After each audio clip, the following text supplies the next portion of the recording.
Spoken ইংলিশের আরেকটি সম্পূর্ণ নতুন ভিডিও নিয়ে এই ভিডিওটা কিন্তু খুবই গুরুত্বপূর্ণ ভিডিও, ইন্টারেস্টিং ভিডিও। তোমরা না দেখলে খুব মিস করবে, অর্থাৎ ভিডিওটি প্রথম থেকে শেষ পর্যন্ত স্কিপ না করে দেখে যাবে। এটি আমার স্পোকেন ইংলিশের 38তম ভিডিও। এর আগে আমি 37টি ভিডিও আপলোড করেছি। তোমরা এখনও পর্যন্ত যারা যারা ভিডিওগুলো দেখোনি, প্লিজ ভিডিওগুলো দেখে নিও, তাহলে কিন্তু এই ভিডিওটা বুঝতে বা পরবর্তী ভিডিওগুলো বুঝতে আর অসুবিধা হবে না।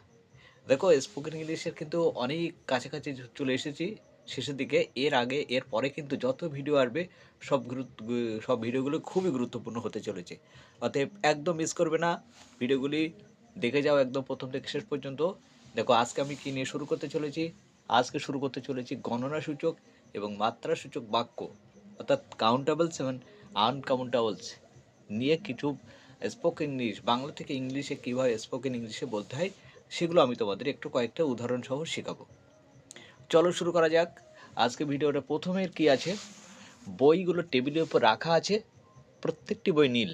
দেখো কত সুন্দর কায়দায় বলা হচ্ছে, all the books on the table are blue. আমি এর আগে কী বলেছি, গণনা সূচক এবং মাত্রা সূচক। তাই এই যে বইগুলো, অল দ্য বুকস গেল, পরেরটা ভিড়ের প্রত্যেকটি বই ব্যক্তিই ছিল স্তব্ধ। Everyone in the crowd was stand, অর্থাৎ কাউন্টেবল অ্যান্ড আনকাউন্টেবল। আগেরটা বই কাউন্টেবল, এটাও তাই। ওদের প্রত্যেকের কাছেই নিজের মোটর গাড়ি আছে। Each of them has his own car. আমি পনের পয়সা করে 4টে পেন্সিল কিনলাম। I bought 4 pencils at different pace is.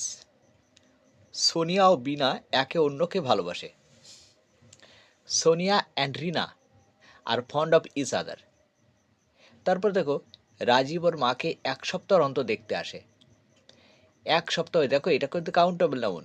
Rajib visits his mother every other week. তারপরে দেখো, দুটো চাবির যে কোনোটাই তালাতে লাগবে। Either of this two keys will fit the lock. কি বললাম, either of this two keys will fit the lock. আমাকে কিছু খেতে দাও, give me something to eat. দেখো কিছু, এখানে কিছু কিন্তু খাবারের, অর্থাৎ uncountable noun.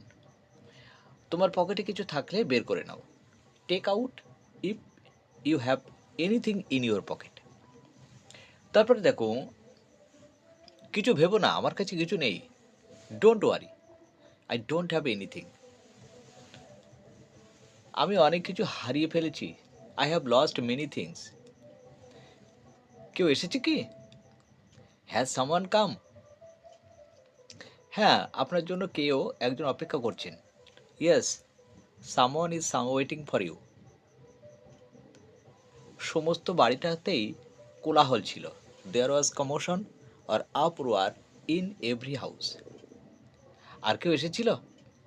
Has anyone or anybody or anyone else come. এখানে কেউ আসেনি।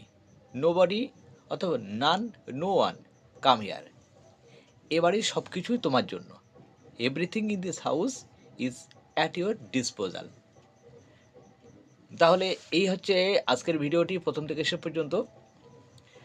তোমরা ভিডিওটা প্রথম থেকে শেষ পর্যন্ত যারা দেখবে তাদের বলি যে ভিডিওগুলো এইভাবেই প্রথম থেকে শেষ পর্যন্ত দেখবে যদি তুমি স্পোকেন ইংলিশ শিখতে চাও। বর্তমান দিনে স্পোকেন ইংলিশের গুরুত্ব কিন্তু খুবই গুরুত্বপূর্ণ, অতএব সে কথা আর আমাকে বলা লাগবে না। ভিডিওটি শেষে কেমন লাগলো অবশ্যই লাইক ও কমেন্ট করে অবশ্যই জানাবে। তোমাদের লাইক ও কমেন্ট আমার জন্য খুবই গুরুত্বপূর্ণ। একটা লাইক ও কমেন্ট আমাকে নতুন নতুন ভিডিও বানাতে খুবই মোটিভেশন যোগায়।